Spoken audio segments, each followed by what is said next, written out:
Pride and Prejudice, Chapter 15.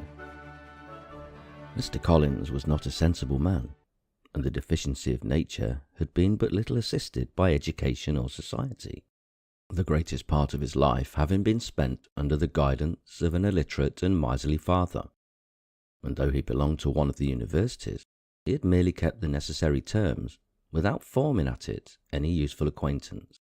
The subjection in which his father had brought him up had given him originally great humility of manner, but it was now a good deal counteracted by the self-conceit of a weak head, living in retirement, and the consequential feelings of early and unexpected prosperity.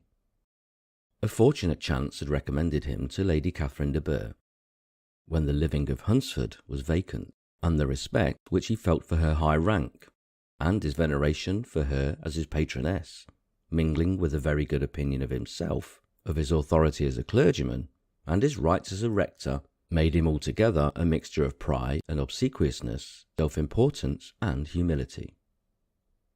Having now a good house and very sufficient income, he intended to marry, and in seeking a reconciliation with the Longbourn family, he had a wife in view, as he meant to choose one of the daughters, if he found them as handsome and amiable as they were represented by common report. This was his plan of amends, of atonement, for inheriting their father's estate, and he thought it an excellent one, full of eligibility and suitableness, and excessively generous and disinterested on his own part. His plan did not vary on seeing them. Miss Bennet's lovely face confirmed his views, and established all his strictest notions of what was due to seniority, and for the first evening she was his settled choice. The next morning, however, made an alteration, for in a quarter of an hour's tete-a-tete with Mrs. Bennet before breakfast, a conversation beginning with his parsonage house, and leading naturally to the avowal of his hopes that a mistress for it might be found at Longbourn, produced from her, amid very complacent smiles and general encouragement, a caution against the very Jane he had fixed on. As to her younger daughters, she could not take upon her to say, she could not positively answer, but she did not know of any prepossession. Her eldest daughter, she must just mention, she felt it incumbent on her to hint, was likely to be very soon engaged. Mr. Collins had only to change from Jane to Elizabeth, and it was soon done. Done while Mrs. Bennet was stirring the fire. Elizabeth, equally next to Jane in birth and beauty, succeeded her, of course. Mrs. Bennet treasured up the hint, and trusted that she might soon have 2 daughters married, and the man whom she could not bear to speak of the day before was now high in her good graces. Lydia's intention of walking to Meryton was not forgotten. Every sister except Mary agreed to go with her, and Mr. Collins was to attend them at the request of Mr. Bennet, who was most anxious to get rid of him and have his library to himself. For thither Mr. Collins had followed him after breakfast, and there he would continue, nominally engaged with one of the largest folios in the collection, but really talking to Mr. Bennet, with little cessation of his house and garden at Hunsford. Such doings discomposed Mr. Bennet exceedingly. In his library he had been always sure of leisure and tranquillity, and though prepared, as he told Elizabeth, to meet with folly and conceit in every other room in the house, he was used to be free from them there. His civility, therefore, was most prompt in inviting Mr. Collins to join his daughters in their walk, and Mr. Collins, being in fact much better fitted for a walker than a reader, was extremely well pleased to close his large book and go. In pompous nothings on his side, and civil assents on that of his cousins, their time passed till they entered Meryton. The attention of the younger ones was then no longer to be gained by him. Their eyes were immediately wandering up the street in quest of the officers, and nothing less than a very smart bonnet indeed, or a really new muslin in a shop window, could recall them. But the attention of every lady was soon caught by a young man, whom they had never seen before, of most gentlemanlike appearance, walking with an officer on the other side of the way. The officer was the very Mr. Denny, concerning whose return from London Lydia came to enquire, and he bowed as they passed. All were struck with the stranger's air. All wondered who he could be, and Kitty and Lydia, determined if possible to find out, led the way across the street under pretence of wanting something in an opposite shop, and fortunately had just gained the pavement when the two gentlemen, turning back, had reached the same spot. Mr. Denny addressed them directly and entreated permission to introduce his friend, Mr. Wickham, who had returned with him the day before from town, and he was happy to say had accepted a commission in their corps. This was exactly as it should be, for the young man wanted only regimentals to make him completely charming. His appearance was greatly in his favour.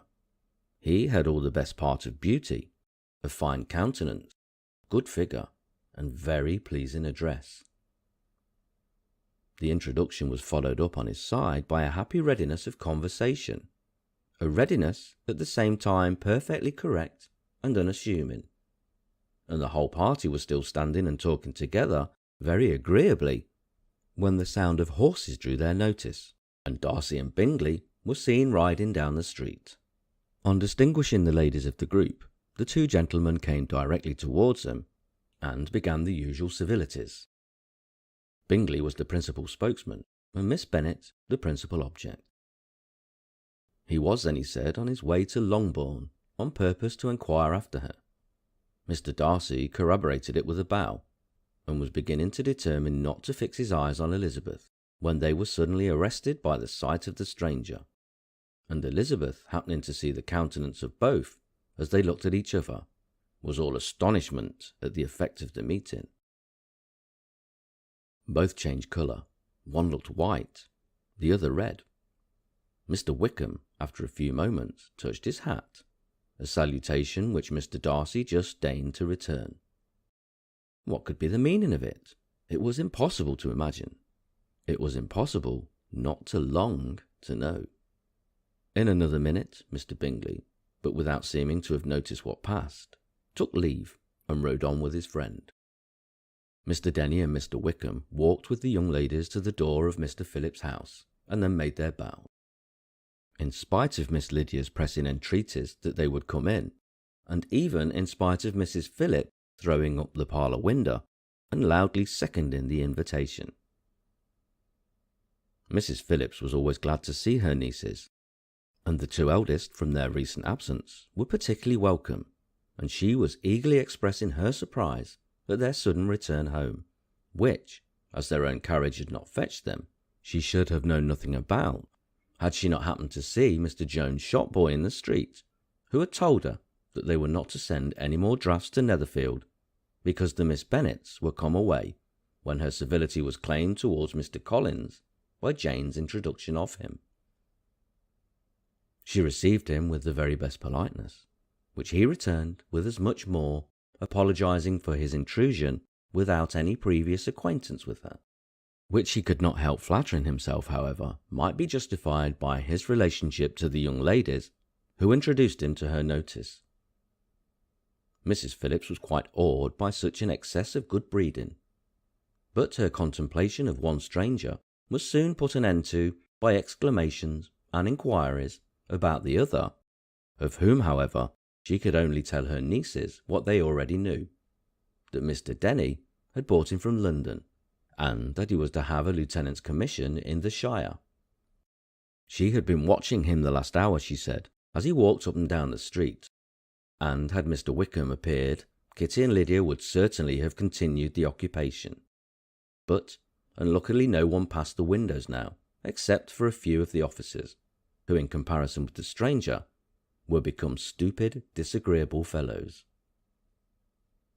Some of them were to dine with the Phillipses the next day, and their aunt promised to make her husband call on Mr. Wickham and give him an invitation also, if the family from Longbourn would come in the evening.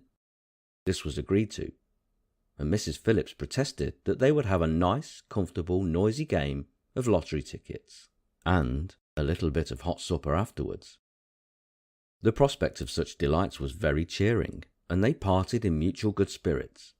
Mr. Collins repeated his apologies in quitting the room, and was assured with unwearying civility that they were perfectly needless. As they walked home, Elizabeth related to Jane what she had seen pass between the two gentlemen. But though Jane would have defended either or both had they appeared to be wrong, she could no more explain such behaviour than her sister. Mr. Collins, on his return, highly gratified Mrs. Bennet by admiring Mrs. Phillips' manners and politeness. He protested that except Lady Catherine and her daughter, he had never seen a more elegant woman, for she had not only received him with the utmost civility, but had even pointedly included him in her invitation for the next evening, although utterly unknown to her before. Something he supposed might be attributed to his connection with them, but yet he had never met with so much attention in the whole course of his life.